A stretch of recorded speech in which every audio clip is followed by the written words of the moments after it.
মিরপুরের সেরা কাবাব খাওয়ার জন্য আজকে চলে আসলাম আলবাইত কাবাবে। আমাকে অনেকেই প্রশ্ন করে যে মিরপুরের মধ্যে বেস্ট কাবাব কোথায় পাওয়া যায়। যেহেতু আমি অনেক জায়গাতে কাবাব খেয়েছি এবং মিরপুরের মোটামুটি সবগুলো কাবাবই ট্রাই করেছি, আর সবচেয়ে ইন্টারেস্টিং ব্যাপার হলো এখানে কিন্তু কাবাবের পাশাপাশি সি ফুড এবং চাইনিজ খাবার পাওয়া যায়, যেগুলো খুবই রিজনেবল প্রাইসে পাওয়া যায়। এখন অনেকেই প্রশ্ন করতে পারে যে এই আলবাইতের কাবাবকে সেরা বলার কারণ কি। আমি কয়েকটা রিজন বলবো। সেটা হচ্ছে এখানকার প্রাইসিংটা খুবই কম, প্রাইস অনুযায়ী টেস্ট অনেক মজার, আর কাবাবটা একদম চোখের সামনেই মেক করা হয়।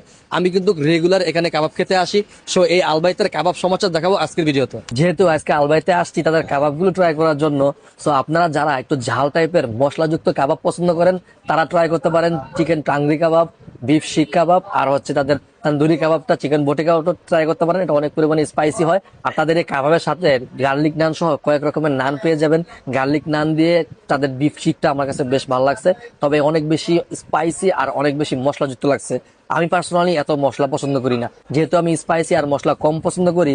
সো আমার কাছে সবচেয়ে বেশি ভালো লাগছে তাদের চিকেন হারিয়ালি, তাদের যে রেশমি কাবাব, আর সবচেয়ে আমার ফেভারিট যেটা সেটা হচ্ছে তাদের আফগানি চিকেন। আমি যতবারই আলবাইতে আসি, অন্য যে কোনো আইটেম খাই বা না খাই, তাদের এই আফগানি চিকেনটা আমি অবশ্যই খাবো। এটা এত বেশি মজা, জাস্ট মাথা নষ্ট।